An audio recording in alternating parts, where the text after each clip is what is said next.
Bu qismda eng dahshatlisi pichoq emas edi. Eng dahshatlisi haqiqatning juda kech kelgani bo'ldi. Qon oxirida ko'rindi, lekin yuraklar ancha oldin yorilib bo'lgandi. Kimdir sevgi deb ishongan narsasi aslida tuzoq ekanini hali anglamadi.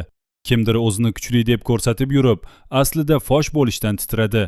Yana kimdir oilani saqlab qolaman deb o'ylab, o'sha oilaning ichiga eng katta yoriqni o'zi soldi. Shu qismning butun og'irligi ham shunda. Bu yerda hech kim birdaniga qulamayapti. Hamma sekin-sekin o'z qo'li bilan, o'z tanlovi bilan jarga yaqinlashyapti. Nazokat atrofidagi voqealar bu qismning eng sovuq, eng xavfli qatlamini ochib berdi. U tashqaridan qaraganda o'zini tutgan, hisobli, o'ziga ishongan ayoldek ko'rinadi. Lekin bu qism uning ichki mexanizmini juda nozik ishoralar bilan ko'rsatdi. U endi oddiy yashashni emas, hukmronlik qilishni xohlayapti. Go'zallik saloniga borishi, o'zini yangidan yasashi, boylik va mavqe bilan gapirishi shunchaki bezak emas, bu uning urush libosi. U odamlar qalbini sevgi bilan emas, taassurot bilan egallaydi. Kresloda o'tirib, stilist uning sochlariga tartib berayotganda, nazokatning yuzida hech qanday zavq ifodasi yo'q edi. U aksincha, jang oldidagi jangchidek jim va yig'ilgan edi. Uning ko'zlarida orzu emas, hisob-kitob yonardi. Qo'lidagi telefon bir necha marta jiringladi, lekin u qaramadi. Chunki u hozir eng muhim narsani bajarayotgan edi. O'zini qurol sifatida tayyorlash. Eng muhim nuqta esa seyf oldidagi holat bo'ldi. U pulni shunchaki boylik deb emas, hayotning o'zi deb ko'radi.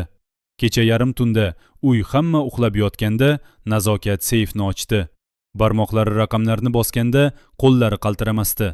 Ular aniq va ishonchli harakat qilardi. Ichkaridagi pullarni birma-bir sanab chiqdi. Naqd pullar, zargarlik buyumlari, hujjatlar. Uning nigohi bir varaq qog'ozda uzoq to'xtadi. Bu hujjat uning o'tmishiga oid edi. Pulga tikilgan nigohida ehtirosdan ko'ra ko'proq vahima bor edi. Chunki halol yo'l bilan topilmagan kuch hech qachon odamga xotirjamlik bermaydi.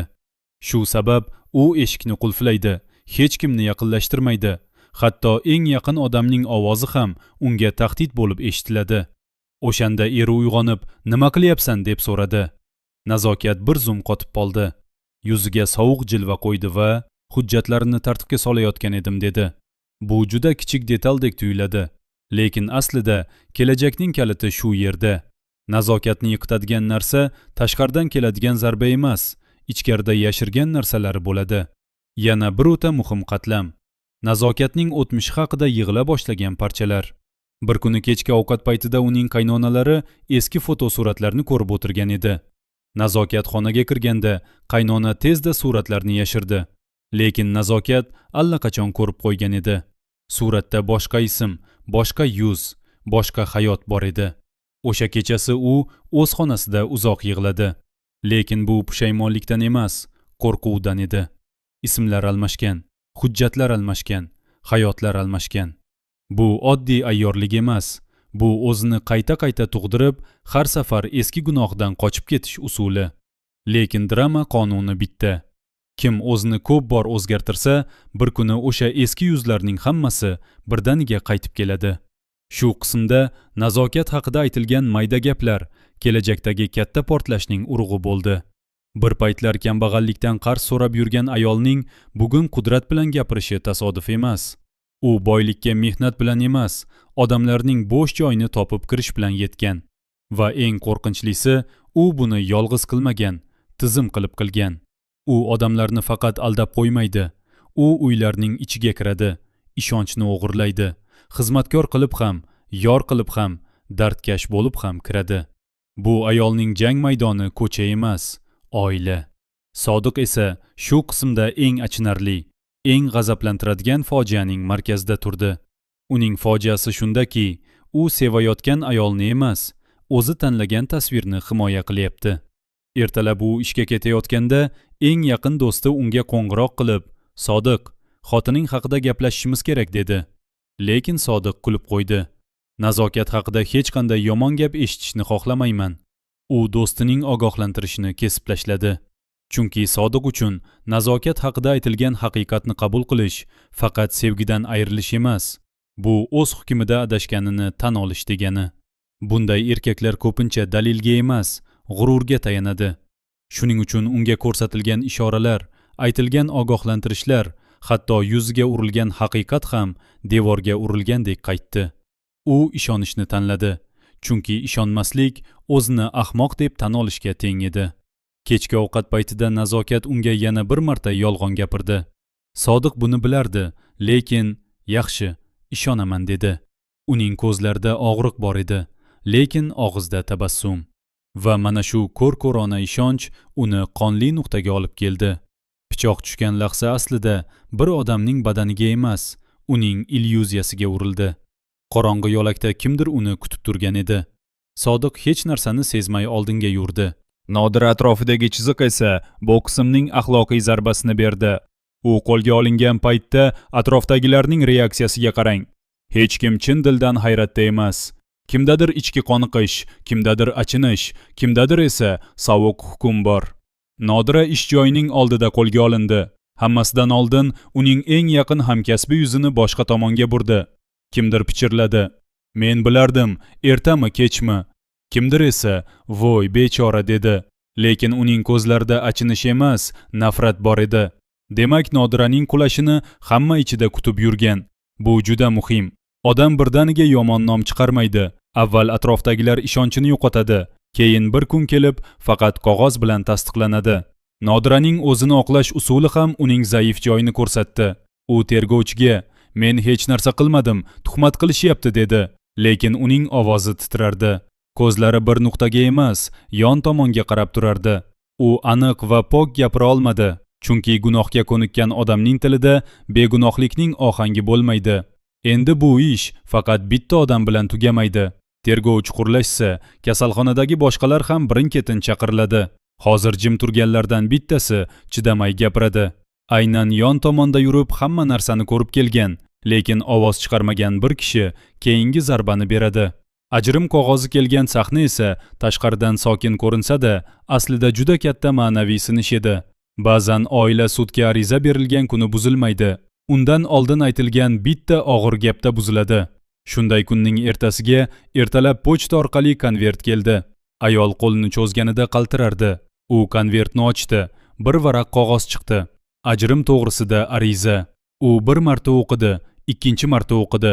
Keyin qog'ozni stol ustiga qo'ydi va oshxonaga borib choy qaynatdi. Hech kimga hech narsa demadi. Faqat o'tirib, derazadan tashqariga qaradi. Erkakning o'zi aytgan so'z ortga qaytmas nuqtaga yetib bo'lgan. Bir hafta oldin ular janjallashganda u, men sen bilan boshqa yashay olmayman deganda, ayol kulib yuborgan edi. Ketasanmi? Qayoqqa? U endi kulmaydi. Atrofdagilar yana yo'l topar, yana gaplashar, yana tiklanar deb o'ylaydi. Lekin bu qism shuni ko'rsatdi. Ba'zi yaralar hujjat bilan emas, oriyat bilan muhrlanadi. Endi bu chiziqda yarashuv bo'lsa ham, u avvalgi muhabbatga o'xshamaydi. Agar ular qayta birlashsa ham, bu sevgi ustiga emas, sindirilgan g'urur va zarurat ustiga quriladi. Bu esa keyin yana bir portlashga sabab bo'ladi. Dildora atrofidagi ruhiy fon ham juda kuchli edi. U otasining yolg'izligini tushunadi. Hatto unga ayol kerakligini aql bilan qabul qilmoqchi bo'ladi. Lekin o'zi sevgi mavzusiga kelganda darrov chekinadi. Bir kuni otasi unga, "Qizim, men uylanmoqchiman" dedi. Dildora bir zum jim qoldi. Keyin, "Yaxshi ota, qanday ayol?" dedi. Uning ovozida yosh bor edi, lekin u yig'lamadi. O'zi esa bir yigit bilan uchrashayotgan edi. Yigit unga sovchi yuborgan edi. Dildora, "Yo'q, hali erta" dedi. Uyiga qaytgach, yostiqqa yuzni bosib yig'ladi. Demak, u boshqalar uchun yetuk, o'zi uchun esa hali yarador.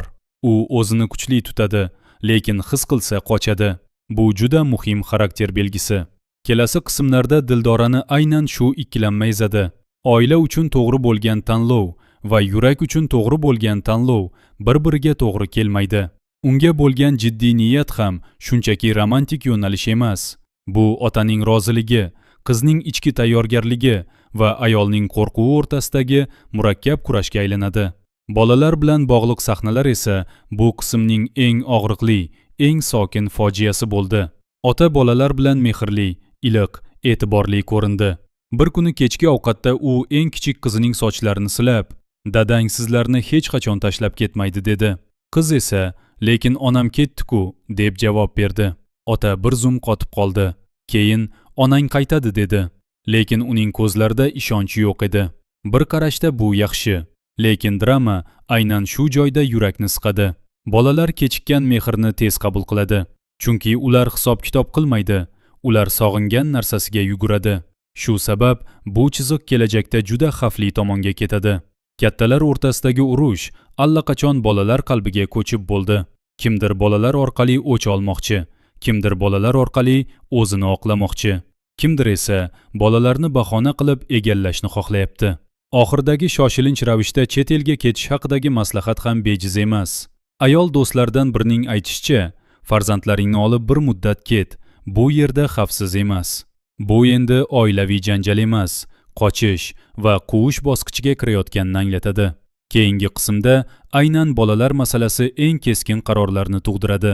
Kimdir ularni olib ketishga urinadi, kimdir yo'lini to'sadi va shu to'qnashuv yana bir katta fosh bo'lishga olib keladi.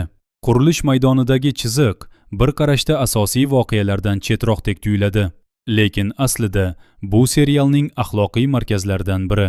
Bir kuni kechqurun qurilish boshlig'i ishchilarni yig'ib, bu uy 100 yil turadi, chunki halol qurilgan dedi.